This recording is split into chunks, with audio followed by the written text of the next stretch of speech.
nós vamos dar início à nossa próxima aula, nossas sessões clínicas semanais com temas variados. Até agora todos os temas giraram em torno de Covid, até porque a nossa empresa está inserida no hospital exclusivo de Covid, né? Hoje nós temos a participação especial do Dr. Bruno. Eu vou pedir para o Aron fazer as honras da casa, já que é amigo pessoal. Eu acabo ouvindo tanto do Bruno que eu acabo me sentindo amigo até. Então, inclusive, a gente precisa fazer alguns debates filosóficos e sociais depois, Bruno, em off aí, pelas coisas que o Aron compartilhou. O Aron já falou bem de mim, então. É uma grande honra tê-lo aqui com a gente e ter outras pessoas aqui também que nós acabamos convidando, né? Assim, o Fernando Vilar, a gente viu que na aula, na minha opinião, eu sou suspeito, mas um dos maiores infectologistas eu conheço. O Milton, que é um amigo também de Goiás, intensivista. Então, a gente fica feliz de ter várias pessoas participando aqui com a gente. Aron, por favor. É só complementar o que o Lucas aí já começou, né? É um prazer pra gente. Bruno, é difícil falar Bruno, né? Porque te conheço mais como Faca. Mas Bruno Tomazini, para quem não sabe, foi meu colega de turma. A gente formou junto na 55ª turma da Faculdade de Medicina de Ribeirão Preto. Depois tive o prazer também de fazer os 2 anos da residência de clínica médica, né, junto com ele. Para mim, em especial, né, para a gente é um orgulho muito grande ver onde chegou, né, vê-lo ser aí o cabeça, né, de uma publicação tão importante como essa, em um momento tão difícil que a gente está vivendo por conta da pandemia, né, e que a discussão de tratamento ou não tratamento, né, precoce ou não, uma coisa cinzenta e está pairando sobre a medicina, então é importante a gente manter esse contato, né, entre o que é ciência de verdade e o que depender da gente, para a gente estar sempre em contato aí com pessoas que estão nos melhores hospitais, né, nos melhores serviços, e a gente compartilhar protocolos, né, compartilhar ideias, dificuldades, a gente vai tentar sempre fazer isso, sempre buscando o melhor para o paciente. Então, a gente busca isso, né, seja no nosso trabalho no HC-UE, seja no nosso trabalho no Santa Lídia, né, 2 serviços públicos, né, do SUS, e a gente está ali tentando levar o que tem de melhor da medicina, né, o que tem de mais evidência, né, buscando sempre o melhor tratamento e o melhor desfecho para os pacientes. Então, o Bruno Tomazini aí é um médico intensivista formado no HC de São Paulo, atualmente pesquisador, né, Bruno, do Sírio-Libanês, do HCOR, é isso mesmo? Exato. Obrigado, Aron. Obrigado, Aron. Obrigado, Lucas. Vou compartilhar minha tela, pessoal.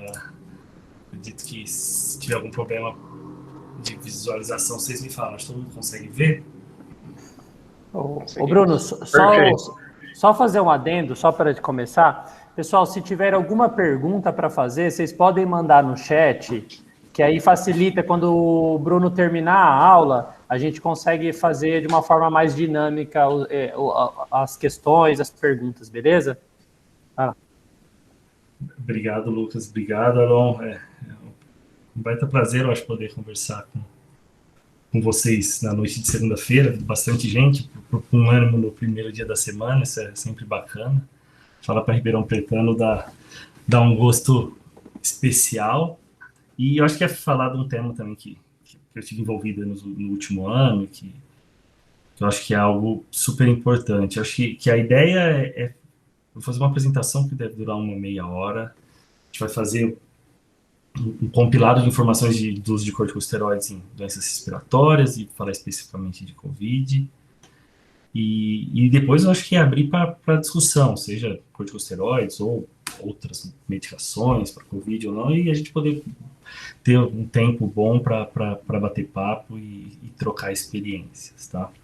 Como o Aron me apresentou, sou Bruno Tomazini, atualmente eu sou intensivista no Hospital Sírio-Libanês, pesquisador também no Sírio-Libanês e sou pesquisador do Hospital do Coração. E também sou membro do comitê científico da BRICNET, da Brazilian Research Intensive Care Network. aqui meu e-mail, quem quiser mandar dúvidas, qualquer coisa, fique à vontade, minha hashtag no Twitter. E eu tenho 2 conflitos de interesse, basicamente intelectuais, sobre o tema.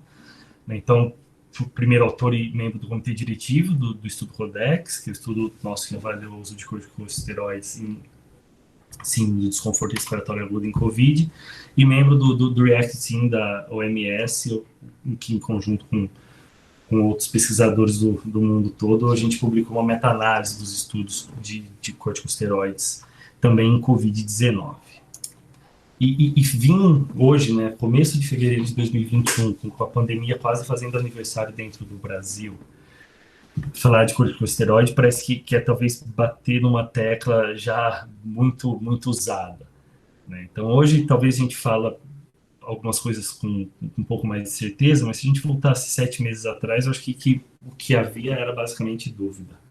Né? Então, quando a gente pega e olha a literatura de qualidade, a literatura séria, hoje a gente tem aí 4, 5 estudos muito bons, né? Recovery, nosso estudo Codex, o Cape Covid, o RemapCap, meta-análise, guideline do OMS falando sobre o uso de corticosteroides, fora um punhado aí, talvez, de estudos com menor rigor científico, digamos assim.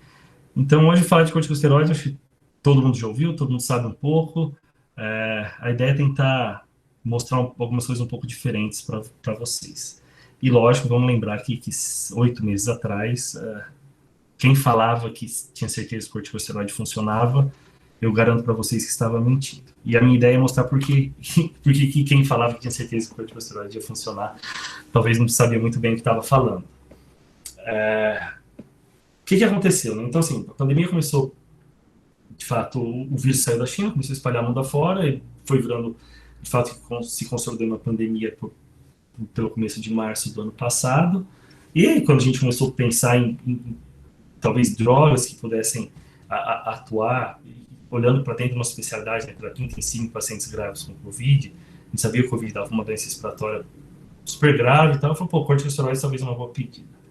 Só que a gente tinha um baita conhecimento razoável de uso de corticosteroides em doentes críticos e principalmente em síndrome de desconforto respiratório agudo.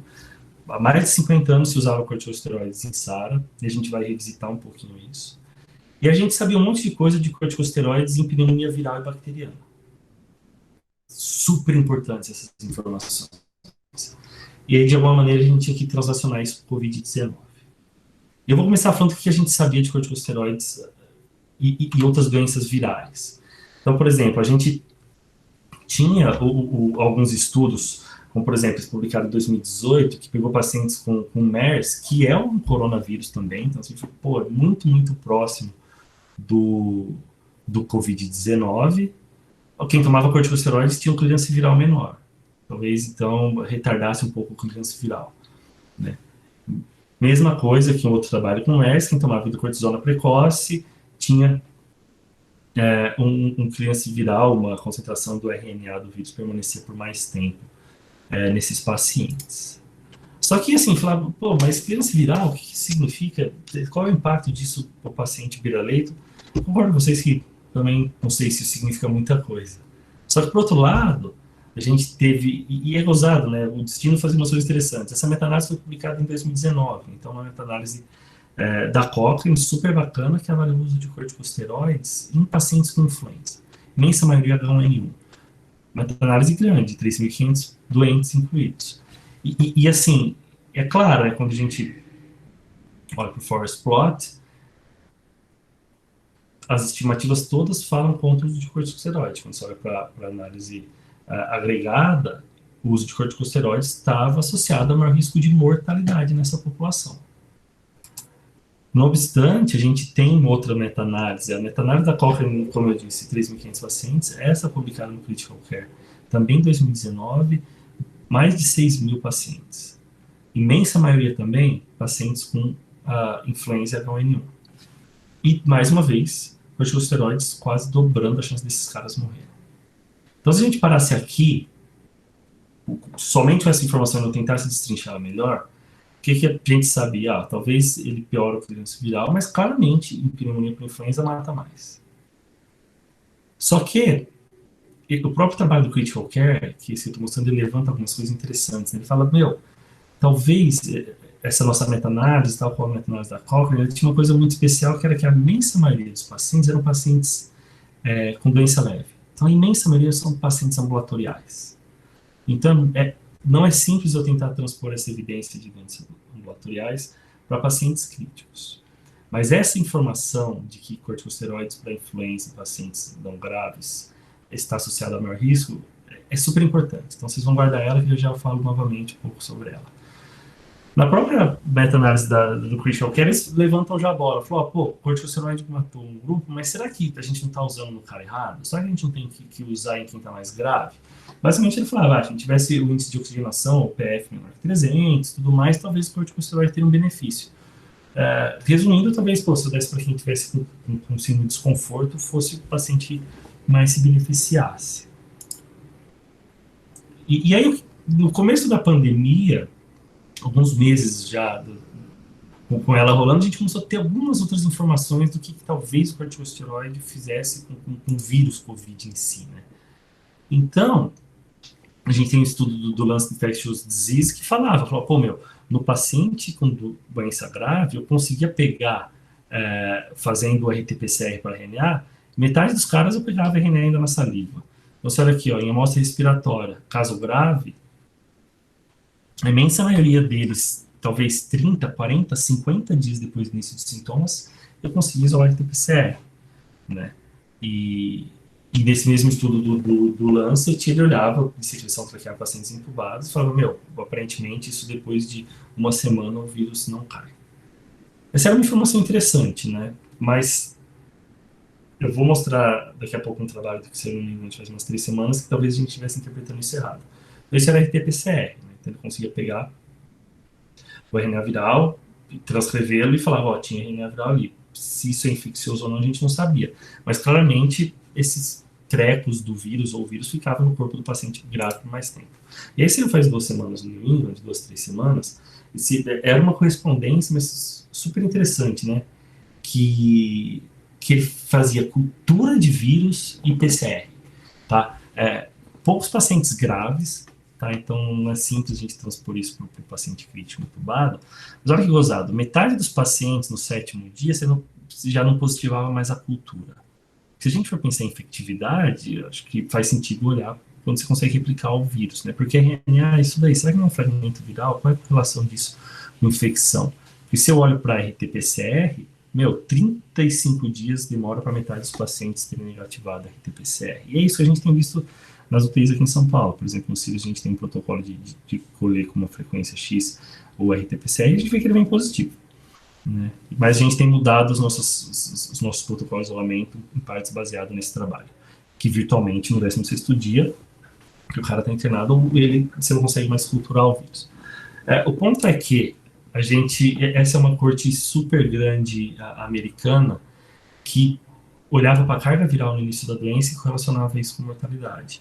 Então, o aumento de um log na carga viral estava associado a um hazard ratio de 7% aí, em aumento da mortalidade. Tem um monte de coisa falando, o vírus do SARS-CoV-2 fica lá um bom tempo, talvez quanto mais vírus eu tenho, pior tudo mais. E super recente saiu, isso daqui é uma corte italiana, que olhava para pacientes que usaram corticosteroide tiveram Covid, e essa corte falou, parece que não muda muita coisa no clearance viral dos pacientes, tá?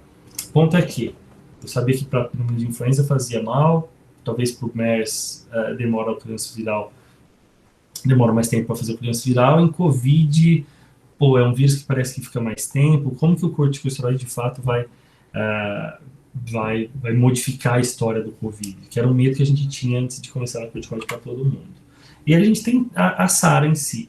E esse slide mega desatualizado, mas eu adoro ele, porque assim, quem está contando, né? Vamos lá, isso não interessa muito. E a história dos de corticosteroide em AIDS era super antiga, como eu falei, mais de 50 anos as pessoas usam corticosteroides em AIDS, mas assim, são 2 trabalhos que são a pedra-chave, digamos assim, no uso de corticosteroides em SARA, né? Então, um deles é um trabalho do Meduri, do meio dos anos 2000, publicado no Chess, que ele usava metilprednisolona ou placebo em pacientes com SARA grave precoce, e o Meduri mostrou que você tinha uma diminuição do Lung Injury Score, né, que era o desfecho primário dele em quem tomava corticosteroides. Era um estudo pequeno, mas ele falava, se eu desse corticosteroides precocemente, talvez faça diferença, eu desinflamo mais esse pulmão. Aí, por outro lado, a gente tem um estudo da ARDSNet, que avaliou o uso de corticosteroides também metilprednisolona, publicado no New England, em 2006, que falou, ó, não tem diferença em desfecho primário. Tá? O desfecho primário foi mortalidade em 28 dias, e o uso de corticosteroides não muda a mortalidade nessa população. Problemas desse estudo eram pacientes com SARA tardia. Então, o paciente ia ter mais de uma semana de desconforto para dar o início do uso de corticosteroides. Bom, mas ele tinha uns sinais interessantes, como desfechos secundários, que levantou a bola para outros estudos no futuro, né? Como talvez uma diminuição do número de dias em ventilação mecânica invasiva e tudo mais. O que esses dois estudos têm em comum? A dose de corticosteroide era peso pesado, né? Então, o do New England, você dava uma dose de ataque de 2 mg por quilo no primeiro dia, depois você ia dando mais meio miligrama por dia por 14 dias, tinha esquema de desmame chato para dedéu, e resumindo, o cara ficava, no fim das contas, quase um mês tomando corticosteroides. E aí a gente teve, como eu falei, daquelas felicidades do destino, em janeiro do ano passado, o DexArts, né, que é o estudo do Vilar e seu grupo lá da Espanha, olhando para a SARA precoce, só que com outra droga, que era a dexametasona, mostrando que o uso da dexametasona em SARA diminuía a mortalidade.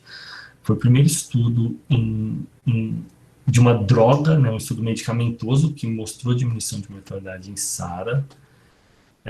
No demais, a gente tinha claramente estudo de ventilação protetora da ARDSNet no começo dos anos 2000, e os outros estudos, por exemplo, a Curaz, o estudo de bloqueador muscular, todos muito discutíveis, né, de uso de medicação. Então, a dexametasona foi a primeira droga, num estudo de qualidade, a mostrar a diminuição de mortalidade na SARA. E aí que veio a ideia de todo mundo de usar a dexametasona. Tá? Então, o grupo do Recovery usou dexametasona, a gente usou dexametasona também, e depois a gente pode, com certeza, essa pergunta vai levantar, então eu guardo para depois a gente discutir os porquês e talvez que droga talvez é a melhor droga para a gente dar. Então, se a gente parando aqui, em janeiro de 2020, né, quando o Vilar publica o trabalho dele, a gente olhava para trás, então, como eu falei, informações de corticoide vírus, corticoide SARA, o que a gente vai fazer para a Covid-19? Né? Nosso grupo optou por estudar só SARA, e o grupo britânico Recovery, pacientes todos internados. A gente tinha o Codex aqui no Brasil, Multicentro, tinha o Medicare nos Estados Unidos, que é Covid na Europa, e todos eles virtualmente pararam as randomizações com a publicação do Recovery. Né? Então, o Recovery soltou um press release no começo de junho, se eu não me engano. Alguns estudos ainda não pararam a randomização com o press release, nós fomos um deles, que a gente acredita que essa prática de press release é super danosa à medicina, e essa previsão nossa se confirmou, por exemplo, agora com o estudo da Oxicina, né, essa história por outro momento, mas quando o Recovery publicou seus dados preliminares no pré-print, a gente parou a randomização e todos os outros estudos. O que o Recovery fez? O Recovery é um baita estudo pragmático, né? Para você conseguir randomizar 6 mil pacientes, você tem que pensar simples. Então, o paciente está hospitalizado, diagnóstico de Covid, eu dava dexametasona, 6 mg por dia, e VO 10 dias. Não tinha dexametasona, você podia usar outros corticosteroides, lembrando que gestante dexametasona não deve ser utilizado, usava becometasona, por exemplo. Estudo grande, 6 mil doentes, 2 mil tomaram dexametasona, tá? E nesses 6 mil pacientes, a gente tinha gente super grave, internado na UTI entubado, e tinha pacientes que não estavam fazendo uso de oxigênio, e tinha todo mundo que estava no meio termo. Tá? O Recovery não conseguiu trazer muitos dados, por exemplo, sobre presença de infecções secundárias, sobre talvez desglicemias, como eu falei, é um estudo pragmático, é difícil coletar tudo isso de dado de 6 mil pacientes. Não tem gravidade, por exemplo, da síndrome de desconforto e tudo mais. E essa, eu acho que talvez é a foto, a figura mais famosa de artigos científicos do ano passado, e com toda razão, tá? São os gráficos de sobrevida do Recovery, e que o Recovery de fato mostrou, né? Quando a gente olha aqui para o painel A, que é o desfecho primário, né, na população total, o uso de dexametasona diminui a mortalidade em 28 dias. Super significativo, Pô, bacana, temos que usar. Só que o Recovery fez algo muito bacana, que ele conseguiu fazer umas análises de subgrupos. E por ele ser um N tão grande, né, de 6.000, você consegue ter um poder razoável. Lógico, gente, análise de subgrupos só serve para levantar hipóteses. Tá? Então, não é boa prática você olhar para uma análise de subgrupo e tomar uma decisão isoladamente baseada nela. Então, ela levanta hipóteses, talvez, para futuros estudos, mas se você talvez usar a inteligência e lembrar de algumas coisas do passado, as coisas façam sentido. Olha isso por quê? Se pegasse o Recovery somente pacientes que usavam ventilação mecânica, tá? Então excluía High Flow Nasal Cannula, VMI ou pacientes sem oxigênio, foi o maior benefício em diferença de mortalidade para o uso de dexametasona. Legal. Se eu fosse olhar só pacientes que usavam oxigênio, excluindo ventilação mecânica invasiva, então, havia benefício ainda super significativo também, mas, lógico, a magnitude de efeito menor do que só os pacientes que estavam tomados. Só que olha que coisa gozada, né? Quando você olha para quem não usou oxigênio, o ponto, lógico, isso não é estatisticamente significativo, né? A gente viu o intervalo de confiança cruza, que aqui ele não fica colocando o valor de P, porque é uma análise de subgrupo, por aí vai.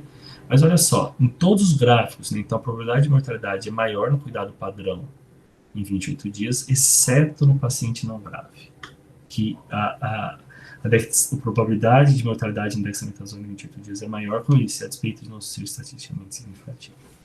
Mas aí que entra uma informação super importante. Quem que é esse cara? Esse é o cara que, pintou no hospital, que estava tranquilo, usou oxigênio, logo foi para casa, que talvez é aquele tiozão lá daqueles estudos de pneumonia com H1N1 que a gente viu, de influenza. Faz muito sentido. Na população com influenza que tomou corticoide que foi mal, o recovery dá um baita sinal que talvez as pessoas foram mal também, tá bom? Como eu disse, do ponto de vista científico, estatisticamente falando, eu não consigo provar nada, eu tenho que fazer um estudo só olhando para essa população. Mas quando eu junto todas as informações que eu tinha, talvez isso aqui faça super sentido, tá? Que quem não toma oxigênio não precisa tomar corticoide, dexametasona no caso. E aí uma outra informação que gerou bastante discussão na época, isso daqui é um suplemento do Recovery, que ele falava, ele faz uma análise de subgrupo, né, que é dividido em mais ou menos 7 dias do início de sintomas, né, e falou, para quem usa o corticoide acima de 7 dias do sintoma, tem benefício de dexametasona. Quem tem menos que 7 dias não tem benefício. Essa é uma informação super difícil de interpretar. Como eu disse, análise de subgrupo e acima por cima. E acima de tudo, aliás, desculpa. Isso daqui tem uma baita correlação com gravidade de doença, né? Então, é muito difícil, por verdade, assim, eu não lembro de ter visto algum paciente com 4 dias de doença, de início de sintomas, está entubado numa UTI. Tá? Então, aqui, provavelmente, esse menor 7 dias é um paciente bem menos grave, tá? A gente volta nisso daqui já já. E aí, no começo de setembro, a gente publicou o nosso trial, né, o Codex, olhando para uma outra população, então, que é todo mundo entubado, só paciente de ventilação mecânica, com diagnóstico de SARA moderado ou grave. Pacientes, começo da pandemia, né, assim, muito, muito graves, né, SAPS-3, em torno de 70 na população total. Não são tão idosos, e algumas coisas interessantes, né? Relação PF média de 130, então todo mundo com SARA moderada, todo mundo ventilando com uma ventilação razoavelmente protetora. Na época, alguns infelizes ainda tomavam hidroxicloroquina, bastante gente tomando ácido, antibióticos, tinha os oseltamivir ainda pingado, muita gente no primeiro dia sendo bloqueado, alguns em prona. E no nosso estudo, nosso desfecho primário foi dias vivos livres de ventilação mecânica, que mostrou que, de fato, a dexametasona aumenta o número de dias vivos e livres de ventilação mecânica nessa população.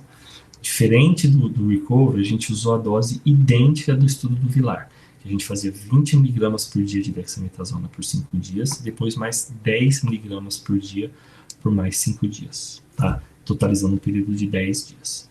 Esses 10 dias, eles rolavam, independente do paciente, se o paciente foi estubado antes de 10 dias, a gente mantinha a dexametasona, a gente só tirava ela, claro, se o paciente falecesse ou se ele saísse da UTI. O estudo do Vilar, não. O estudo do Vilar da XARTS, o paciente era estudado e parava o corticoide logo em seguida, tá bom? E uma informação que a gente acredita super importante, que o nosso estudo trouxe para a literatura, é com questão de evento adverso, né? Então, como a gente foi um trial que a gente conseguiu uma riqueza maior de detalhes de dados individuais dos pacientes, então a gente tem informações de que, por exemplo, o dexametasona não está associado a maior número de eventos adversos. E os que sempre o pessoal fica na dúvida, ok, hiperglicemia, tá? Sem diferença. E não é que o corticoide não dá hiperglicemia, ele dá. Só que esse paciente é tão grave, né? Tão grave, que eu acho que o uso do corticosteroide não aumentou a chance, de fato, dele fazer a hiperglicemia. Mas eu acho que a informação mais importante é que se relaciona a infecções secundárias, né? Então, a gente tem qualquer novo diagnóstico infeccioso, você vê que, de fato, o uso de paciente do braço dexametasona teve menos. Não tem significância nenhuma estatística, mas é lógico, se o paciente melhora mais rápido, você diminui a exposição dele, seja dispositivo invasivo, tubo, tudo mais, a chance de fazer uma infecção é menor. Então, a história que corticosteroides, pelo menos no período que a gente avaliou, que foi 28 dias, aumenta o risco de infecção. O nosso estudo mostrou isso, tal qual os outros estudos que avaliaram o uso de corticosteroides. E aí, no nosso estudo, a gente fez uma análise de subgrupo também, procurando interação entre tempo de início dos sintomas e efetividade, digamos assim, da medicação, tá? Então, menor ou maior que 7 dias, sem diferença estatística nenhuma, e na meta-análise que a gente publicou, a mesma coisa, não houve diferença. Então, aquela história assim, você só deve usar corticosteroides depois de 7 dias, gente, é balela. Você analisa subgrupo e o que tem que ter na cabeça? A correlação com gravidade.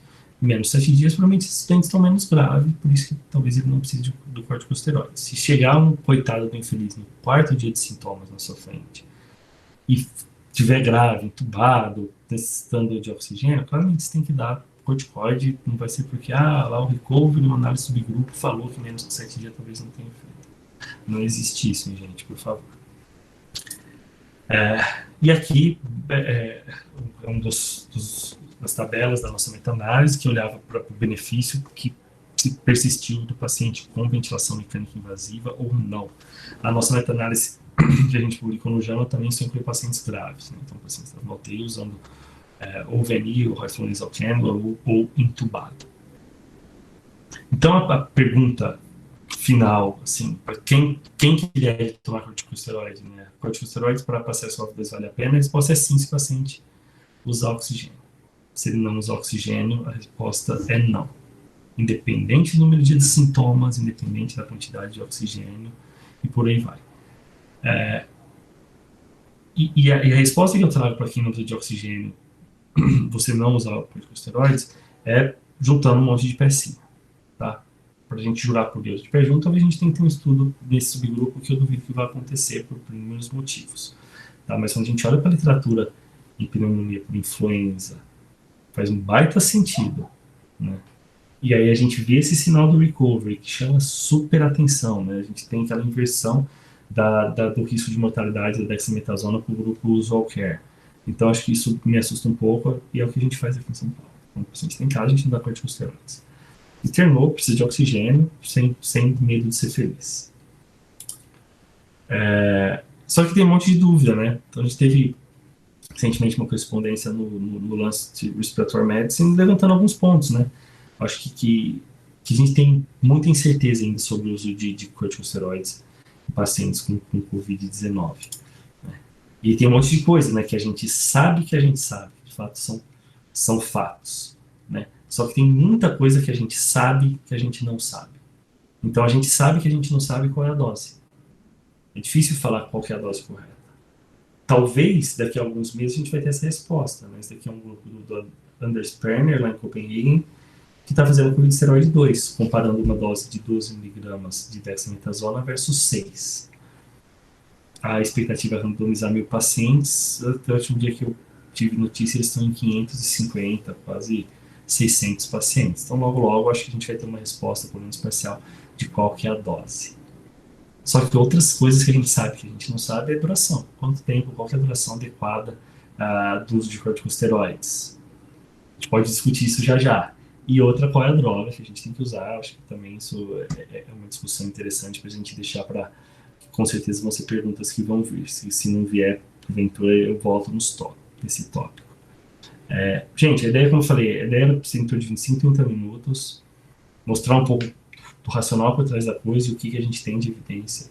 Tem um monte de estudo menor, pequeno, com qualidade metodológica, assim, não tão adequada, que eu acho que não vale gastar saliva para citar, tá bom? Mas se quiserem trazer, a gente tem o maior prazer de poder discutir, tá bom? Eu acho que por enquanto é isso, mas eu sei que como a gente tem um período agora de perguntas e respostas, a gente pode voltar, acho, nesses tópicos que eu acho que são importantes, talvez como time, droga, duração e por aí vai. Obrigado, pessoal. Muito bom.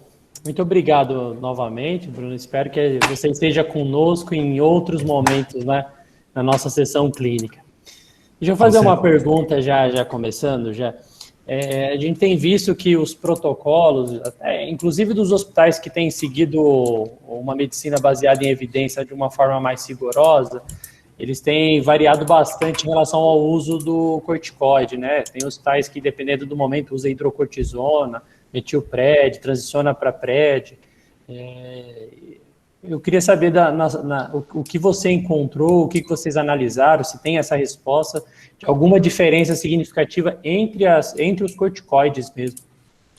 Então, Lucas, uma das ideias da nossa meta-análise era tentar diferenciar, talvez, os diferentes corticosteroides, porque a gente tinha o Remap-Cap usando hidrocortisona, né, o Cape-Covid usando metilpred, mas 2 estudos pararam assim, super precocemente, a gente não teve poder nenhum para dizer alguma coisa. Então, assim, essa resposta acho que tem vários caminhos, né? Tem vários caminhos. Eu vou defender claramente a dexametasona, mas eu defendo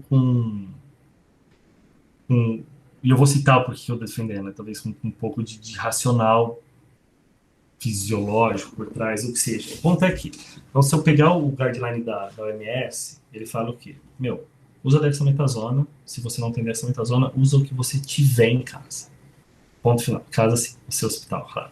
Pega o que você tiver no hospital, você dá hidrocortisona, você pode dar metilpred, você pode dar pred, por aí vai. Lembrando que o Recovery deu medicação oral para um monte de gente, tá? Sem medo de ser feliz.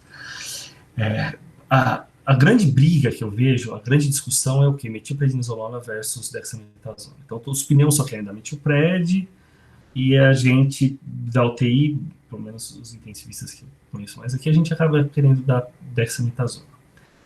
Então, o primeiro ponto que eu falo, a favor talvez da dexametasona é, gente, é uma droga barata, todo hospital tem, e é a droga que os estudos fizeram, né, avaliaram. A gente teve um monte de estudo lá atrás em SARA com metilpred, e talvez a gente não teve uma resposta boa.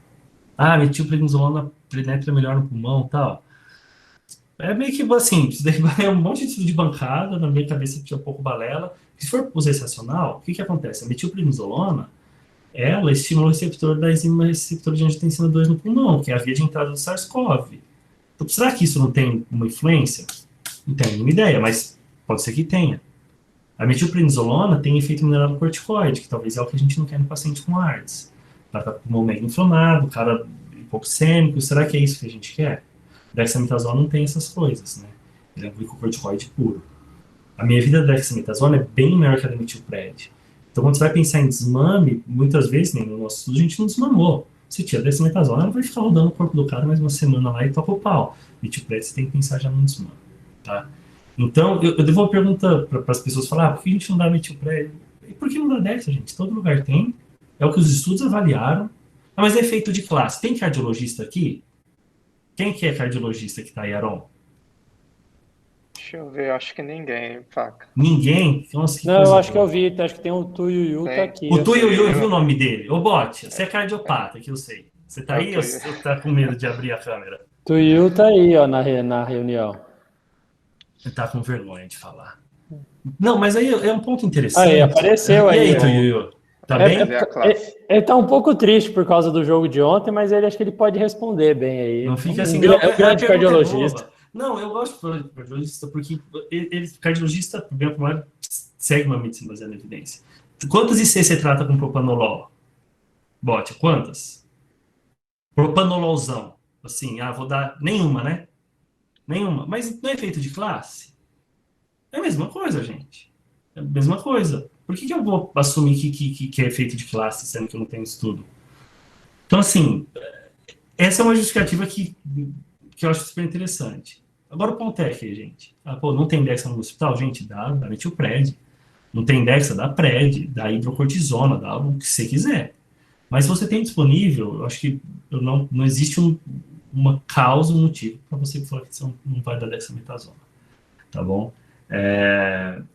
Mas, mais uma vez, se não tem a droga disponível, você usa absolutamente o que você tem, que é, de fato, a recomendação da OMS. Tá?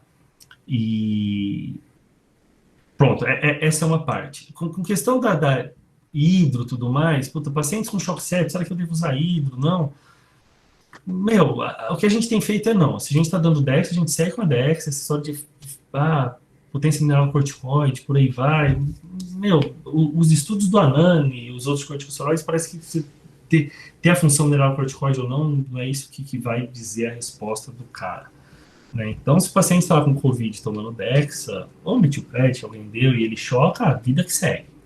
Tá? A única coisa importante é lembrar que se você, porventura, vai dar uma hidrocortisona, aí tem que converter, né?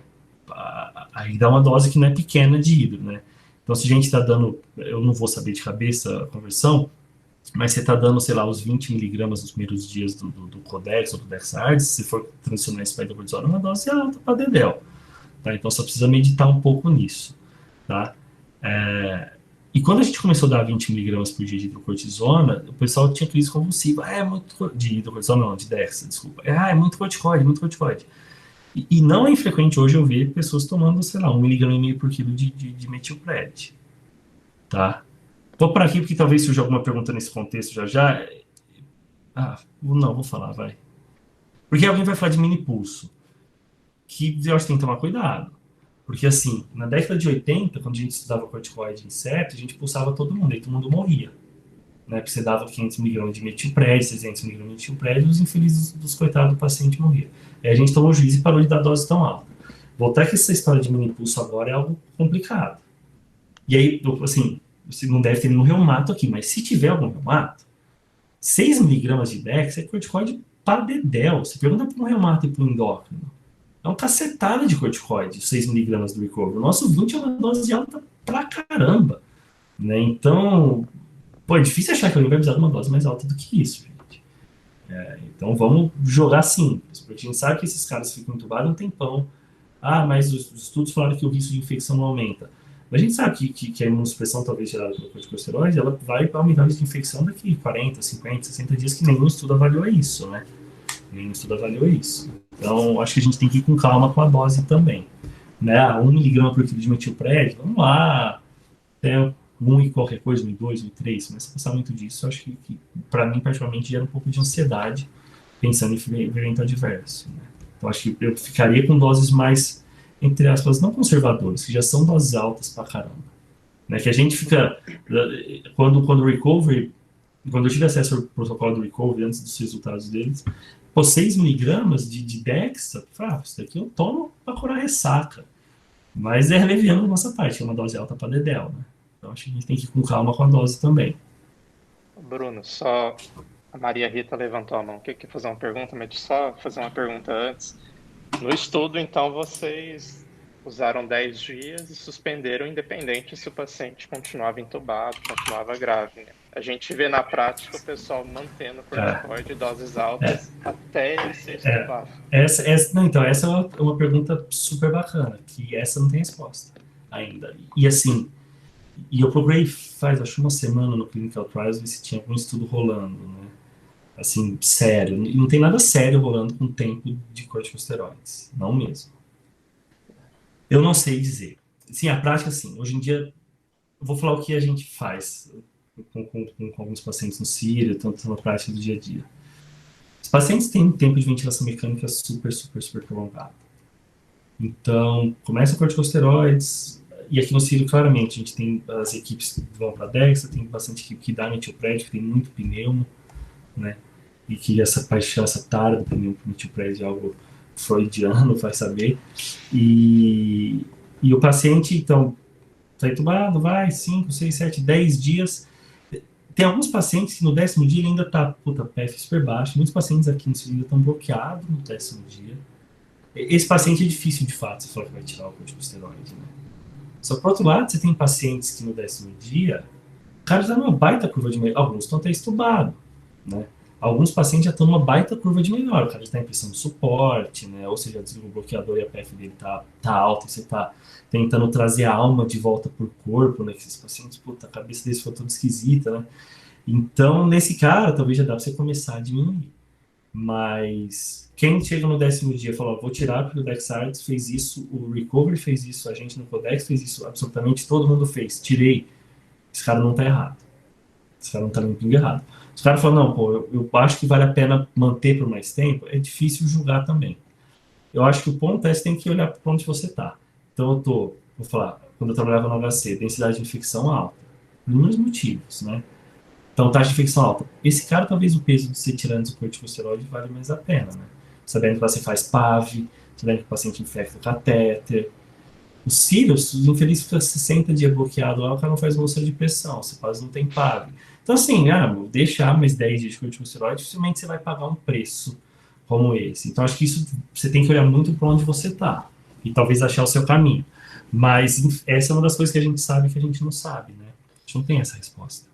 O Bruno, tem os pacientes intermediários, só antes da Maria Rita, e acho que a Yara também levantou para fazer uma pergunta, só complementando esse tema, é muito comum os pacientes, é que é o paciente moderado, que chega na máscara, reservatório, 15 litros, e a gente tenta segurar um pouquinho, começa a corticoide, 2, 3 dias depois já está no catéter, 2 dias depois, alta. No 5º dia ele já melhorou, provas inflamatórias todas normais, está indo para casa muito bem.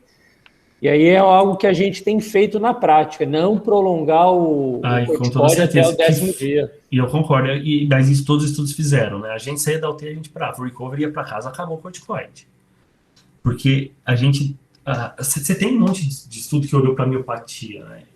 E pro cara da UTI, pro cara com SARA, é o famoso que é um peito para quem tá cagado. O cara tá tão ferrado, ele vai ficar tão miopata, que eu não acho que é um corticoide a mais ou menos, vai deixar ele mais ou menos miopata.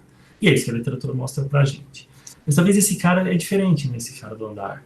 Você vai andar pra casa, o corticoide tem uma cacetada de efeito colateral. E o cara tá curado, o cara tá bom. Uhum. Concordo, eu acho que você diminui muito o evento adverso, aumenta a segurança do paciente. O cara em casa, o cara é diabético, qual a chance dele controlar a glicemia? 0. Né? Osteopenia, eu sei que é pouco tempo, mas o corticosteroide é um hormônio, não é uma medicação tão de Deus assim pra você dar pro cara. E só que eu acho que isso tem um lado pior ainda, né? Que a gente vê um monte de gente que tomando por conta corticosteroide em casa, um caminhão de corticosteroide, né? E assim, eu tenho... Na minha cabeça, eu acho que, de fato, para quem não tá grávido, tomar corticoide está fazendo bosta. Está fazendo... Quem não tá usando oxigênio. Porque... E é um pouco disso na sepsis, né? A gente teve uma subanálise de um estudo de AIDS recente, que eles fizeram o estudo de transcriptômica para ver perfil inflamatório, né? E assim, não é todo mundo que responde a corticosteroides. Tem paciente com sepsis, com SARA, que ele fica imunossuprimido. Claramente, se você der corticosteroide para esse cara, você está matando ele. Só que eu não sei, na prática é difícil, a gente não sabe fazer isso, né? Demora uma semana para eu ter um teste de transcriptômica feito para esse paciente ter imunossuprimido ou não, aí ele já morreu, já viveu e foda-se corticosteroide, né? Mas tem pacientes que o corticosteroide não vai ajudar. Só que tem gente que tem perfil mais pró-inflamatório, e isso não tem nada a ver com frequência cardíaca, com PCR, dedímero e puta que pariu, né? Eu estudo basicamente de mecanismos de neutrófilo, sei lá o que, para avaliar inflamação. Então, o cara que tá lá em casa com o seu Covid, cara, ele tá vencendo na vida. O corpo dele já resolveu a vida dele. Fica quieto, Fica parado, toma uma sopa que vai passar. Se não passar, beleza, vai pro hospital que a gente tenta ajudar. Mas ele fica todo mundo em casa se matando de tomar medicamento, cara. E essa história de que não faz mal, todo mundo achava que dar antiarrítmico profilático para infarto não fazia mal. Até que um dia alguém foi estudar e viu que matava. Né? Corticosteroide no TCE mata. Todo mundo achava que fazia super bem. Todo mundo dava e foram randomizar os caras, mata. Né? Então, o corticosteroide não é tão de Deus assim. Então, acho que a gente tem que ficar no simples, vamos onde a evidência fala. Né? E dá para quem está usando oxigênio internado. Maria Rita, quer fazer pergunta? Eu queria perguntar, que eu já ouvi várias pessoas falando sobre manutenção do tempo de corticoterapia relacionado ao grau de acometimento na tomografia. Por exemplo, acometimento muito extenso, eu vou manter corticoide por mais tempo. Mas, assim, nunca achei nenhum lugar que falava sobre isso. Porque não existe, Maria Rita, não existe. A gente, como médico, eu sei que, por um lado, colocar todo mundo dentro da mesma caixa é bem difícil, né? Porque todo mundo é igual. O sapato não serve para todo mundo.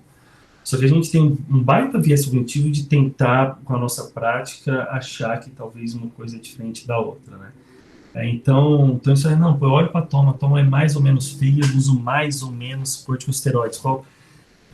Assim, é difícil, sabe por quê? Porque, por um lado, eu já vi pacientes com tomo, sei lá, com 40, 50, 60% de acometimento, com PF de 80 entubado, indo para ECMO.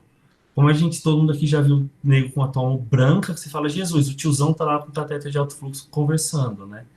Então, apesar de, lógico, uma toma mais feia, a chance do cara estar pior é maior, não existe uma ultra mega hipercorrelação nisso.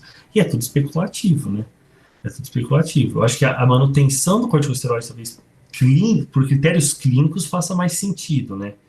Então, assim, não é que eu tô no 10º dia, puta, eu consegui tomografar, tá feio, eu continuo. As tomas de Covid para melhorar demora 60 dias. Agora, clinicamente, faz mais sentido, né? Clinicamente, olhar pro cara e falar, puta, mas esse cara tá melhorando a PF, puta, eu tô tirando ele do tubo e tal, será que esse não é o cara que eu tiro mais cedo o corticoide?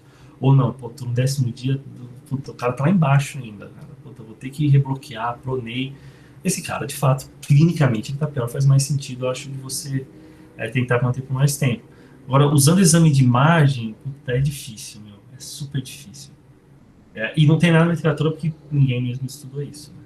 Ninguém estudou. Sim, eu concordo. Não sei se eu te respondi ou trouxe mais dúvida, mas eu acho que é isso daí. A gente tem que jogar simples, gente. Não adianta querer inventar moda. Yara, quer fazer uma pergunta?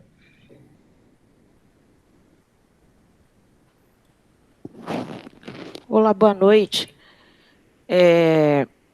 Na verdade, acho que vocês já responderam. Eu tinha perguntado sobre tinha dúvida sobre a metilpred e a dexametasona. O Bruno já respondeu aí. Se havia uma preferência para pacientes de POC, mas pelo jeito não, tanto faz. Né? Se havia algum estudo. Não, acho que. E eu acho que assim, não vai ter. Ninguém mais consegue estudar essas coisas, né, Yara? Assim, eu acho que a gente a cabeça vai para estudar outras coisas, né? E apesar de que eu acho que com certeza deveria fazer um trial randomiza, metilpred versus dexametasona, ia ser super bacana, né? Ou vamos fazer duração, sei lá, 10 versus 20 dias, ou vamos fazer uma duração fixa, 10 dias, versus um critério de melhora clínico e objetivo, que talvez pode ser 5 dias, ou sei lá quanto, né? E aí pode ser com dexa, metilpred, só que eu acho que essa resposta, apesar de a gente precisar dela, todo mundo assim, puta, corticoide foi uma baita bala de prata, vamos usá-lo.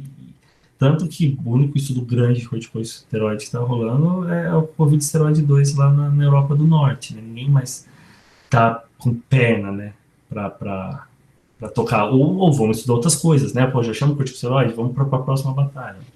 Então, talvez, eu não sei se a gente vai ter essa resposta, não, mas a gente podia. Eu concordo que são áreas que a gente não. A gente joga com o que a gente tem de evidência hoje, né? Mas talvez a gente não tenha nada ainda super específico. E assim, eu acho que como você mesmo respondeu sobre transicionar depois de 10 dias de uso da dexametasona, se havia necessidade de transicionar para prednisona ou para alguma coisa, não precisa. Dexa tem VO, dá para você dar VO. Nós não fazemos aqui, não fazemos. Ou dá EV, aí não, mas pode ser já no contexto, pô, não tem Dexa VO. Eu tô tirando meu cara da UTI, quero manter por algum motivo o corticosteroide por mais algum dia. Meu, como eu falei, não é um pecado mortal. Você transiciona para PRED. Você não tem que ficar com uma veia no braço do cara. Se o cara não estiver usando mais nada EV. Ou ficar dando IEM é sacanagem, né? Mas assim, como eu disse, não é um pecado mortal. Tá? Como se alguém falar, gente, ó, vou usar prednisona, que é o que tem aqui no meu estabelecimento, no hospital, gente, também não tem problema nenhum. O importante é que você tem que dar um corticosteroide. A nossa visão, baseada no que a gente tem de evidência na literatura hoje, é o que é Dexa. Então, vamos dar Dexa. Pode ser que a gente a vida inteira estudou corticoide errado pro pulmão, que seja emitiu prédio, ou até mesmo pro choque, vai saber. Mas né? se ele usar, por exemplo, a dúvida era, usou os 10 dias de dexametasona, tá bem sem oxigênio, vai de alta para casa. Eu posso mandar ele para casa sem nada. Você manda um abraço nele e manda ele ser né? feliz. Eu concordo Perfeito. totalmente. Paciente que vai de alta para casa não tem que tomar corticosteroide. A não ser que tenha uma outra indicação, claro. Né? Sei lá, fez um lúpus, que diabo. Né? Mas via de regra pro pulmão, não. Pro pulmão não precisa. Acho que às vezes é muito corticoide, né, Bruno? E às vezes a gente não tem essa noção, né? Tipo, 10 miligramas de Dexa, o quê? 60 e pouquinho miligramas de prednisona, né? Pra caralho. Na hora de o pessoal usar metilpred, usa 120 tranquilamente. Exato. Não, e aí você vai... 1 grama, 2 gramas, que aí dá doses muito É uma maiores. dose cavalar. E aí você vê, né? Você pega, por exemplo, doença reumatológica, não uma nefrite lúpea, lógico, você pulsa. Mas pega aquelas AR, essas coisas, meu. Você vai lá, você grita prednisona, o cara desinflama. Você dá 5 miligramas, o cara já desinflama de uma doença que aí deixa a junta dele toda dura. Aí a gente vai lá e fica dando essas doses super pesadas. E eu falei isso porque eu falei, cara, um ano atrás eu falei, nossa, 6 miligramas de Dex, eu falei, eu tomo quando eu tô com dor de cabeça. Mas não, mas quando você vai olhar, fala, pô, não são doses baixas. Não são doses baixas, né? E a gente sabe o que acontece com dose muito alta. Né? A gente tem uma baita literatura de 30 anos atrás, mas que mostra que faz super mal, né? Então a gente tem que ficar mais suave, né? Bruno, você quer falar, Bruno? Lucas, pode falar. Não, pode fazer. Não, eu ia perguntar, porque assim, ainda é muito comum, né, aqui em Ribeirão, pelo menos, eu vejo muito, no particular, principalmente, pessoal mandando corticoide para casa em quadro de Covid leve, né? Você acha que a gente vai ter como estudar isso, ver o efeito negativo?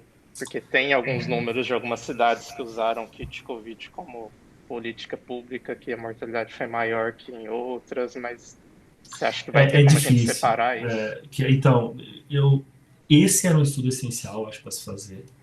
Mas você vê, o Recovery, a plataforma dos caras ainda está ativa e eles não pensaram em incluir isso no estudo deles. Né? O RemapCap é uma plataforma que está ativa e eles não pensaram em olhar para esse grupo de paciente também. Infelizmente, eu acho que ninguém vai olhar. Eu acho que esses dados, de fato, né, você vê algumas cidades que com kit Covid e tudo mais, eu acho que as medicações de uso indiscriminado com certeza fazem mal, né? Só que é pior que isso, né? Porque o cara gastou todo o dinheiro numa coisa que não funciona e não gastou.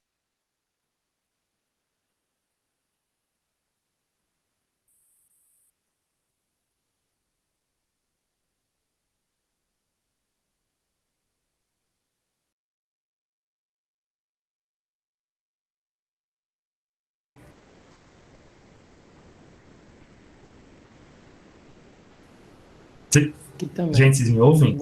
Todo mundo ficou parado. Não, então, porque de fato eu acho que é difícil fazer essas correlações, né, sobre essas políticas públicas, porque tem, acho, vários confundidores. E vão começar a surgir, eu acho, no futuro breve, algumas cortes disso daí, né? Mas, mais uma vez, vão ser todas retrospectivas, né? É difícil hoje, eu acho, que a gente precisar de ser algo, mais uma vez, acho que esse era o grupo que precisava ser estudado, né? Porque o sinal mostra que existe a dúvida, né? Todos os caminhos levam ao fracasso na minha cabeça, mas talvez precisaria ser melhor estudado. No futuro a gente vai ter, talvez, algumas respostas ainda com meta-análises aí mais rigorosas, né? Mas é difícil, né, Lucas? Porque, assim, meta-análise é crap in, crap out, né? Se coloca estudo bosta, sai bosta, não tem jeito. Então, porque assim... Raro algumas coisas, foi assim, né? Mas eu acho que, assim, a gente vai ter, infelizmente, a oportunidade de conviver com outras doenças virais no futuro. Acho que para a próxima é o que a gente vai ter que ir atrás de olhar. Né? Ou até, eu acho que o Covid, como deve se tornar algo endêmico, assim todo mundo conseguir respirar um pouco mais, né? Começar a olhar com detalhes para essas coisas, talvez de tem, né? Quem que é o paciente que precisa, quem não precisa, tal. Queria abrir aqui para o Fernando fazer uma pergunta. O Fernando Vilar é um infectologista da UETDI. Então, Fernando, pode se apresentar aí e fazer a pergunta. Uma honra tê-lo com a gente aqui hoje. Obrigado, Lucas. Eu que agradeço a oportunidade. Bruno, tudo bem? E aí, Fernando Fernando, Vilar, tudo bem? tudo bom? Lembro de mais de 10 anos atrás, quando era interno ainda de você na UTD. Quando eu tinha cabelo preto, cara. O Covid E, deixou não branco, quis né? trazer isso daí a público, mas é. Eu tenho, na verdade, 3 considerações. A primeira delas, cara, é que quando a gente bolou o nosso protocolo aqui do HC, a gente acabou levando a metilpred para um paciente com necessidade de O2 maior. Porque a gente via que 6 miligramas de Dexa para aquele cara que está super inflamado, com uma relação PF lá embaixo e com um sinal de pneumonia viral importante, 6 miligramas de Dexa eu acho que talvez não fizesse a desinflamação, vamos criar um neologismo aí, que o paciente precisava, né?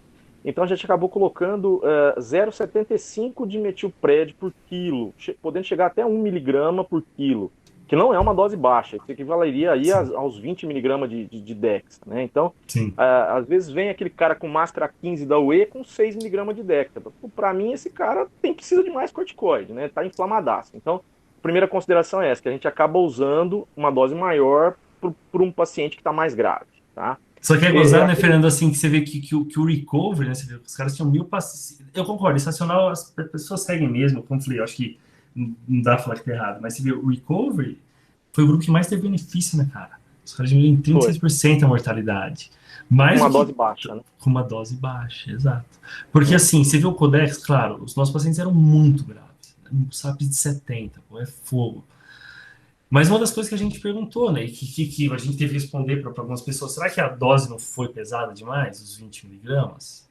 Né, de Dexa no começo, que era a dose que o Vilar usou lá atrás no estudo dele. E eu não sei, essa resposta vai ser bacana, porque eu acho que até o meio do ano a gente tem ela. Os caras lá da Escandinávia devem terminar a randomização logo, eles conseguiram um ritmo bom, segundo onda na Europa bombando. E aí vai ser interessante, né? Porque vai ser 6 versus 12 que vai dar isso daí que vocês estão fazendo, né? Talvez esse 0,75 vai dar o equivalente de 12 miligramas, 14, 15 miligramas mais de ou Dexa. menos, 14 miligramas de Dexa, mais ou menos. É um intermediário aí, né? Exato. Então, vai trazer a sua informação legal. Outra coisa que eu quero defender um pouquinho aqui é o corticoide por não necessidade de oxigênio, né? Assim, o COVID tem algumas apresentações, aquele paciente que realmente não precisa de oxigênio, mas o cara fica prostrado, o cara tem uma hipotensão postural bruta, ele sobe 2 andares da casa, ele chega lá em cima, a saturação dele cai a 80, aí ele te liga, eu tô saturando mal, calma, prona, estica o braço e põe o oxímetro. Voltou para 94, então ótimo, beleza.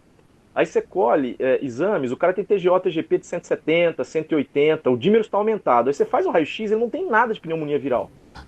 Mas aquele cara está nitidamente inflamado, mas ele não está inflamado no pulmão, eu não sei aonde ele está inflamado, ele está inflamado sistemicamente. Para esse cara específico, não é um cara que não tem risco nenhum, que vai do meu pronto-socorro tossindo com 2 episódios de diarreia e não faz absolutamente mais nada depois. Mas para esse cara que depois do 7º dia começa a ter febre, começa a ter tosse, mas assim, não tem uma pneumonia viral, pelo menos um raio-x, e tem uma inflamação nos exames laboratoriais, esse cara eu vejo que ele se beneficia. Lógico, não estou falando isso base de nada randomizado, nada de estudo científico, mas assim, do ponto de vista prático, esse cara está inflamado, mas não está inflamado o pulmão, esse cara eu vejo que ele se beneficia. Você começa a corticoide para ele te liga no outro dia e fala, doutor, melhorei 200%. O corticoide é a droga que leva o paciente para o túmulo andando, eu sei disso, né? Então eu não sei se eu estou fazendo isso, mas provavelmente não é placebo, provavelmente tem um efeito realmente. E talvez um uso curto, aí 5, 7 dias de Dexa, nesses casos, eu acho que mas vai melhorar desfecho final? Esse cara vai morrer menos? Esse cara vai internar menos?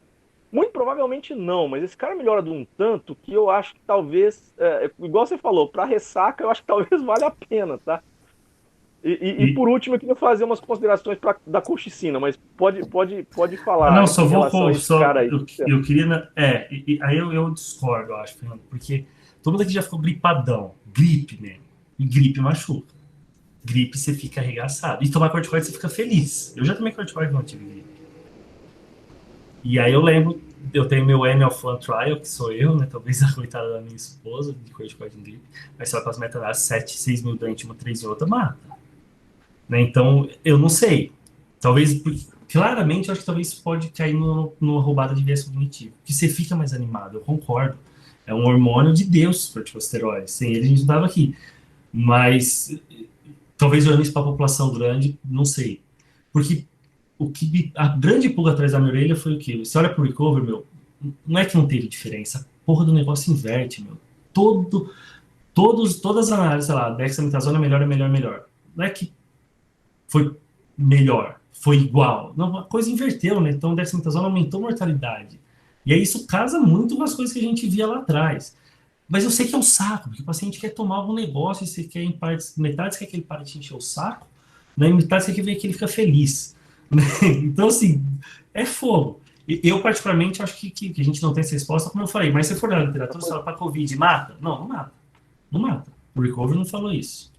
Então, assim, como eu falei, a minha interpretação é baseada no resultado de uma análise de subgrupo, que é algo mega temperado de coisas que não são boas. Aí eu junto com uma doença que talvez não seja tão igual. Será que a H1N1 é igual a Covid-19? Né? Eu chuto que é igual. Eu chuto que SARA é tudo igual. SARA, o cara tá assim, o cara grave, né? SARA para H1N1, não H1N1, pneumonia, pancreatite, Covid-19, eu acredito que é tudo a mesma coisa. Mas desse cara talvez eu tenha algo que falar o contrário. Mas, como eu disse, para Covid, está certo. Existe uma evidência que fala que mata? Não existe. Não existe. A minha interpretação me leva para esse lado. Mas de fato não existe. Mas a vontade de falar da corcina, que é a bola da vez, né? Não, a gente tá usando a corcina aqui desde abril, cara. Desde abril do ano passado, né? A gente fez um trabalhinho agora que foi pro BMJ e foi publicado essa semana. Entrou até no release aí que você não gosta muito. Então, vai ter alguma sessão de corticina futuramente, Lucas? A gente pode criar, Fernando. Até aproveitar aqui o ensejo para você, ao falar desse resumo, já tentar desmentir as fake news que estão falando que vocês não quiseram falar, comprovar que o estudo era para afirmar que a cloroquina que funciona. Não, tem essa fofoca aí rolando. Eu já mandei um áudio num grupo ontem e falei, dissemina isso aí, porque assim, o que aconteceu? Na época, quando nós bolamos o estudo, na verdade o René da Reumato bolou o estudo, assim, tinha saído aquele estudo francês da hidroxicloroquina com azitromicina, aquela coisa que foi publicada no New England, depois eu não sei se eles retiraram ou não, enfim, mas a gente achou que ia ser antiético. A única coisa que a gente poderia ter para Covid, que era a azitromicina e hidroxicloroquina, a gente randomizar cegar esse cara e não dar essa possibilidade para ele, digamos assim, né? Então a gente tocou essa primeira parte do estudo e a gente deu a hidroxicloroquina e a azitromicina para todo mundo. E agora com os estudos que a gente viu que não funcionava, assim, a gente deu nada, na verdade, né? E nós cegamos exatamente a colchicina. Então todo mundo tomou hidroxicloroquina e azitromicina e metade tomou placebo associado e metade tomou a colchicina, né? Então o grupo que tomou colchicina foi sim o grupo que demandou 3 dias a menos de oxigênio e 4 dias a menos de internação hospitalar. Então não foi a hidroxicloroquina com a azitromicina que teve a diferença, foi a colchicina, porque todos tomaram hidroxicloroquina e azitromicina. Como a gente sabe que não funciona, é lógico que o que funcionou foi a colchicina, sem dúvida nenhuma, né? Mas nós estudamos a colchicina num outro cenário. Nós estudamos a colchicina não em pacientes ambulatoriais, em pacientes inflamados e pelo menos moderado para grave, internados com necessidade de oxigênio com sinais radiológicos de pneumonia viral, né? E a base fisiopatológica disso vem de 2 outros trabalhos que nós publicamos no meio do ano passado, que os trabalhos das NETs, né, do inflamassoma. Então, assim, a colchicina é algo que inibe esse tipo de reação inflamatória pulmonar. E nós mostramos que realmente esse componente no paciente com COVID, ele está realmente muito aumentado, e aí nós temos fundo fisiopatológico de uso da colchicina, que muito provavelmente melhora realmente a inflamação desses pacientes. Agora, aí o pessoal já começa a usar, né? Aí vem o Col-Corona, que talvez possa usar em tratamento precoce, né? Eu não vou entrar muito no caso, porque o trabalho não foi publicado ainda, eu não vi ele como um todo. Mas o nosso, com pacientes de enfermaria, realmente mostrou diferença. É pequeno N? É pequeno. Mas a gente tem a impressão que se a gente aumentar esse N aí, a curva vai abrir mais ainda. E eu acho, Fernando, assim, eu não vi o trabalho de vocês, vai ser um prazer. Já saiu no BMJ? Foi aceito só? Não, já saiu. Se quiser Legal. que eu te mando, eu te mando. Pô, o maior prazer, cara, eu quero dizer sim. Eu acho que o racional é esse, assim, você tem um racional fisiopatológico, você faz um estudo talvez menor, E aí o contexto do que vocês fizeram foi muito parecido com a Coalizão 2, né? E, de fato, no Coalizão 2, a hidroxicloroquina entrou como standard of care e a intervenção foi a azitromicina. Vocês usaram o cuidado padrão para a época, né? Entre aspas, né? Que era hidroxicloroquina em ácido, e se adicionou, de fato, ao tratamento, que era a colchicina. Eu falo assim, press release, eu ainda continuo com a minha opinião, porque o Qualclorona é o grande exemplo disso. Quando saiu o press release do Qualclorona, todo mundo falou, caramba, eu olhei e falei, caceta, vai curar todo mundo.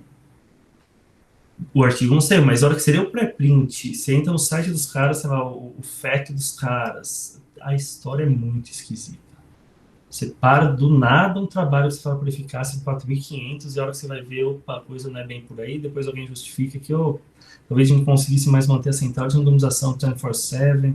É uma história muito torta, muito. Acho que esse artigo tem que passar claramente por peer review e ele tem que ser olhado com estudo que para precoce, porque a justificativa deles, em partes, foi talvez um benefício, é uma coisa super, super, super complexa. Né? Então, se o design seja para isso. Então, eu acho que é algo que a gente tem que esperar publicar, mas foi uma grande decepção, né? Porque quando saiu o press release, todo mundo achou que ia ser era o que faltava para curar todo mundo de Covid. O que está no pré-print dos caras está muito longe disso. Muito longe, né? E a minha... Assim... a gente está desenvolvendo um trial com antiviral aqui, 2 aqui no Anacor também. Eu sou muito niilista com drogas, pensando assim, talvez em função antiviral. Talvez anti-inflamatório é diferente, né? Mas você pega a cloroquina que vai lá em vírus. Na colchicina antiviral, não é antiviral. Talvez você está indo para coisa anti-inflamatória. É anti-inflamatório, assim, anti-inflamatório para NET, para armadilhas de neutróficos mesmo, de liberação. E nós nunca pensamos em ambulatorial e tratamento precoce. O nosso objetivo é para tratamento é outra população. É outra população. Então, o pessoal vem me perguntar, fala, olha, vamos devagar, né? Assim, e outra. E também não é 100%, não é a droga, não é a galinha dos ovos de ouro, né? Não é a droga milagrosa. Nada é milagroso.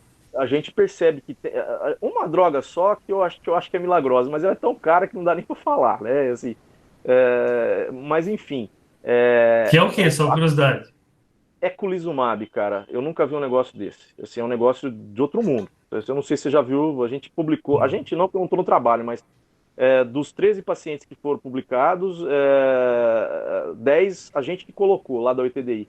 E é um negócio fantástico. Assim, a inflamação desaparece. Eu não sei para onde ela vai, mas desaparece. É um inibidor de C3. Eu tô nesse trabalho, né, Fernanda? Mas... Tá, Lucas, você foi o paciente 8. Mas, assim, eu sou pragmático. Não, então põe 200 negros aí depois de... Mas isso levanta a hipótese, né? Isso levanta a hipótese. Então, o problema foi isso, né? Rolou uma puta discussão. Funciona, não funciona, até hoje ninguém sabe. O problema é que o eculizumab custa 12 mil reais a ampola, e aí você precisa fazer 3 ampolas, então não dava para colocar 200 negros. Esse é o problema. Dá, fala, e a indústria patrocina com o maior prazer. Tá difícil, viu, cara? E a colchicina foi nesse papel, assim, e a gente percebe que não é todo mundo. Tem gente que a gente coloca e o cara continua evoluindo mal, com colchicina, com corticoide. Então, assim, tem outras vias que nós não estamos absorvendo aí. E é um start também. Depois que passou daquele ponto, o paciente não volta mais. Você tem que ter um timing para usar essas drogas, né? Então, o que acontece? Mas que não é timing, é algo que a gente não sabe ainda. Né? Então, assim, vocês olharam no Blue Journal, saiu uma subanálise do VENT, né, que era estudo de banco que dava corticosteroide nos pacientes, e tiveram uma pequena amostra que eles coletaram sangue para olhar para RNA, essas coisas. Né? E como eu falei, essa porra demora uma semana, hoje não faz sentido nenhum para a gente. Tem uma startup americana que está criando um teste que vai tentar dar esse perfil, né, aquele subtipo A, B, C de procoagulante, ou hiperinflamatório na sepse em 1 hora. Essa é a proposta dos caras. Se um dia isso chegar, porra, isso muda o jogo totalmente, porque o cara que ele fica imunossuprimido, você vai passar longe de corticosteroides, não sabe que é a vida dele. O cara procoagulante talvez é o cara mesmo para ser mais ativo com alguma coisa para afinar o sangue. E o cara que está inflamado é o cara que talvez vai responder mesmo a colchicina ou uma dose maior de corticosteroides. Hoje a gente claramente não consegue diferenciar isso, né? Talvez as coisas que a gente olha por cima, que são exames laboratoriais super toscos, né? PCR, exame físico, entre aspas, você não tem sensibilidade, né? Você fica todo mundo meio que no mesmo saco. Né? Então, acho que talvez 1 hora a gente vai ter uma coisa que vai permitir a gente, de fato, tratar o paciente mais individualizado. Né? Igual anticoagulante. Droga nenhuma. Cara, mas assim, quando começou essa história, e eu falo em SARA, tá? Assim, porque era a área que a gente estuda, o paciente a gente vê. Se o cara na enfermaria, eu não passo nem perto. Não, dedinho. Aí você vai lá, cara, tem trabalho de 50 anos atrás de autópsia em SARA, que tá tudo trombosado. Por que nunca ninguém viu trombose em SARA? Porque eu nunca mandei uma SARA para autópsia, porque não existia SARA na UTI. A SARA na UTI era um infeliz fez pancreatite e fazia uma SARA depois de 2 semanas, ficava 2 meses internado. Mas eu nunca ia mandar esse infeliz para autópsia, né? Ia ser uma tralha, uma coisa dessa. Então, esses caras não passavam. A gente não via porque a doença virtualmente existia, uns gatos pingados e tal. Aí agora a gente vê um caminhão de Covid e a gente acha que é outra doença. A SARA por Covid, tudo me leva aqui, que é uma SARA igual a qualquer outra. Né? Inclusive o dedímero é alto, por quê? Porque eu comecei a medir essa birossa dentro da UTI, né? E eu tô falando dentro da UTI, né? Porque a gente não media porque não servia para nada. Agora se mede tá alto, fazer o que com isso? Isso aí é bem verdade quando a gente vê pacientes que vêm com quadro respiratório, PCR negativo para COVID e dedímero estourado. Aí você fica insistindo, não, mas é COVID, olha só, é COVID. E você repete o PCR, depois você faz sorologia. Mesmo dentro das limitações dos testes, assim, a gente viu que não era COVID, mas era uma doença que se comportou muito parecido, porque era uma SARA mesmo. Só um comentário em relação às drogas. Aí a única diferença, Fernando, que a gente tem entre aí a colchicina e a corticoide é que no corticoide dá aquela levantada no outro dia, né? A colchicina, meu Deus do céu, como é ruim tomar aquele negócio. Pessoal, acho que foi muito enriquecedor, acho que deu para a gente discutir bastante, muitas coisas. O Faca deixou o e-mail dele aí no começo, também se alguém precisar a gente passa depois.